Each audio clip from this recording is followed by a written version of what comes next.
اور میرا یہ خیال ہے کہ صدقات نافلہ کا پورشن زیادہ بنتا ہے. یعنی صدقات واجبہ میں تو اماؤنٹ مقرر ہے, 2.5% آپ نے دینی ہے. 100 روپے ہیں تو آپ نے 2.5 روپے دینے ہیں, 1,00,000 روپیہ ہے تو آپ نے 2,500 دینا ہے, یعنی ایک اماؤنٹ فکسڈ ہے. لیکن صدقات نافلہ میں جیسا کہ میں نے پہلے عرض کیا, اس میں کوئی اماؤنٹ فکس نہیں ہے. اچھا حافظ صاحب، صدقات واجبہ کی جیسے بات ہوئی کہ ایک پرٹیکولر اماؤنٹ ہے، اس حساب سے آپ کو جو ہے وہ زکوٰۃ دینی ہوتی ہے، اور وہ 1 سال سے اوپر ہو جائے اس کا دورانیہ تو پھر وہ دینی ہوتی ہے. لیکن اگر کسی کے استعمال میں اتنی ہی اماؤنٹ ہے، وہ گاڑیوں کی صورت میں ہے، وہ زیور کی صورت میں ہے، تو اس کا کیا حکم ہے؟ پراپرٹی کی صورت میں ہے یا جو تو ان کے ذاتی استعمال کی چیزیں ہیں، گھر ہے، رہنے کے لیے ہے، فیکٹری ہے، گاڑی ہے، ان پہ کوئی زکوٰۃ نہیں ہے. ٹھیک. بٹ ایک انویسٹمنٹ ہے ان کے ایسٹس ہیں، وہ 10 پلاٹ لیے ہوئے ہیں، وہ 10 کروڑ روپے کے ہیں، وہ ان کا سرمایہ ہے، ان کا اثاثہ ہے، ان کا وہ پرپز رہنے کا نہیں ہے، ان کا بزنس ہے، وہ اس پہ زکوٰۃ ہوگی. ایسے میں صدقات نافلہ جو ہے وہ ہونے چاہیے. نہیں، اس کے اوپر زکوٰۃ ہے. 7.5 تولے اگر کسی کے پاس سونا اور پورا سال گزرا، اس پہ زکوٰۃ ہے. 52 تولے جس کے پاس چاندی ہے، اس کے پاس پورا سال ہے، اس کے اوپر اس کے برابر ان کے پاس پیسے ہیں اور سال ان پہ گزر گیا تو زکوٰۃ ہے. تو جو ان کا ذاتی گھر ہے اس پہ، اور یہ جو پلاٹ ذاتی گھر کے لیے لیا ہے اس پہ زکوٰۃ نہیں. ادروائز باقی پہ بھی. اور پھر جو بات ہو رہی ہے نفل کی، یہ صدقہ ماہ و سال کا نہیں ہے، ڈیلی کا ہے. نبی صلی اللہ علیہ وسلم فرماتے ہیں 2 فرشتے ہر روز اترتے ہیں. جب صبح ہوتی 2 فرشتے اترتے ہیں. ایک کہتا ہے اللہ جو تیرے رستے میں خرچ کرے تو اس کو عطا فرما، اور جو تجھ سے بخل کرے تو اس کے مال کو ضائع کر دے. جو اللہ کے لیے خرچ کرتے ہیں ان کو ملتا ہے، جو نہیں خرچ کرتے ان کا ضائع ہو جاتا ہے. اور کرنا کتنا؟ لاکھوں کروڑوں نہیں. فرمایا جہنم کی آگ سے بچو، چاہے آدھی کھجور ہی صدقہ دے دو.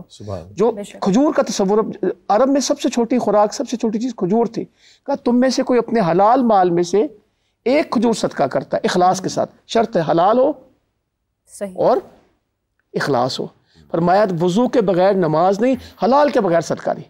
حرام کے پیسے اللہ کو نہیں چاہیے، جھوٹ کے پیسے، دھوکے کے پیسے، چھینا جھپٹی کے پیسے، ظلم زیادتی کے پیسے، یہ اللہ کو نہیں چاہیے. اللہ تعالیٰ پاک ہے، اور پاک یا ایھا الذین آمنوا کلوا من طیبات، کھانا بھی پاک ہے اور خرچ بھی پاک.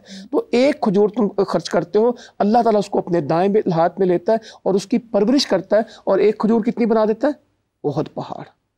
اتنا بڑا لیول ہے. یہ جو ہم کہتے ہیں نا 700 گنا اللہ تعالیٰ دیتا ہے، قرآن مجید میں ہے کہ تم 1 دانہ خرچ کرتے ہو، اس میں سے 7 بالیاں نکلتی، 100 دانے 700. مگر 700 پہ فل سٹاپ نہیں ہے، آیت ختم نہیں. یضاعف لمن یشاء، اللہ تعالیٰ جس کو چاہے گا اس سے بھی بڑھا دے گا. اب 700 کو کتنا اللہ تعالیٰ بڑھا دے گا.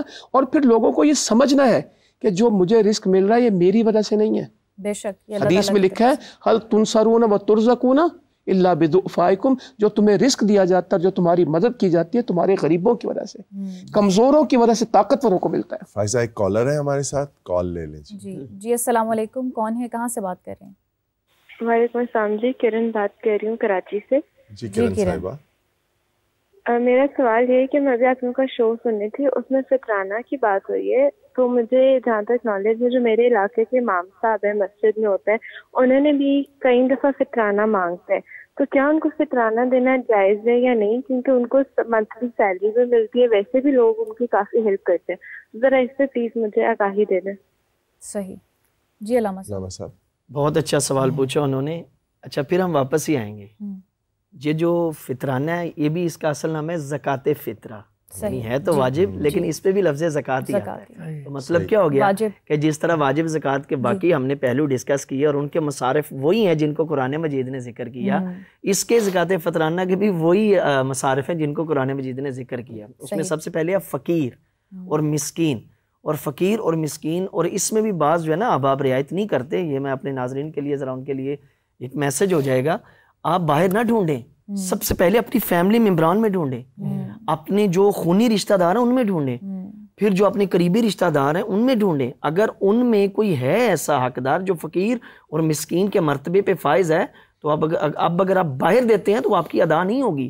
یعنی آپ کے ذمے سے وہ ذمہ بری آپ کا نہیں ہوگا. یہ آج صبح بھی نماز کے بعد ایک مومن نے مجھ سے پوچھا تو میں نے انہیں یہی عرض کیا، اور ایک کال پہ ایک دوست نے پوچھا، میں نے ان کو بھی یہی عرض کیا. اب اپنے فیملی ممبران میں دیکھیں. اب بندے کو پتہ ہوتا ہے میری خالہ، میری پھپھو کون ہے، اور اس کے لیے معیار کیا ہے کہ جو بندے اپنے مہینے کے سال کے اخراجات نہ رکھتے ہوں وہ حقدار ہیں، اور آپ انہیں ایک اماؤنٹ دیں تاکہ وہ اپنے جو ہے نا وہ ضرورت کی چیزیں لے لیں یا کپڑے لے لیں۔ اس لیے جو ہے نا یہ زکوٰۃ فطرہ کے بارے میں بھی حکم ہے کہ دیکھیں فطرہ کی نیت سے تو آپ نے دینا ہے جب چاند نظر آ جائے، جب چاند نظر آئے پھر زکوٰۃ فطرہ کی نیت، اور اس سے پہلے زکوٰۃ فطرہ کی نیت ہو نہیں سکتی چونکہ چاند ابھی نظر نہیں آیا، تو پھر ہم ان کی خدمت کرنی ہے تو وہ تو پہلے کریں۔ بھئی عید والے دن ہم نے کیا کرنا ہے، عید سے پہلے کریں، وہ اپنے کپڑے لے لیں، وہ اپنے کھانے کا سامان لے لیں، وہ اپنے راشن لے لیں۔ تو میں نے کہا شریعت نے حل رکھا ہے، یہ دین مشکل نہیں ہے، کاش لوگ اس بات کو سمجھ جائیں، یہ دین محمدی مشکل نہیں ہے، مشکل کشا ہے۔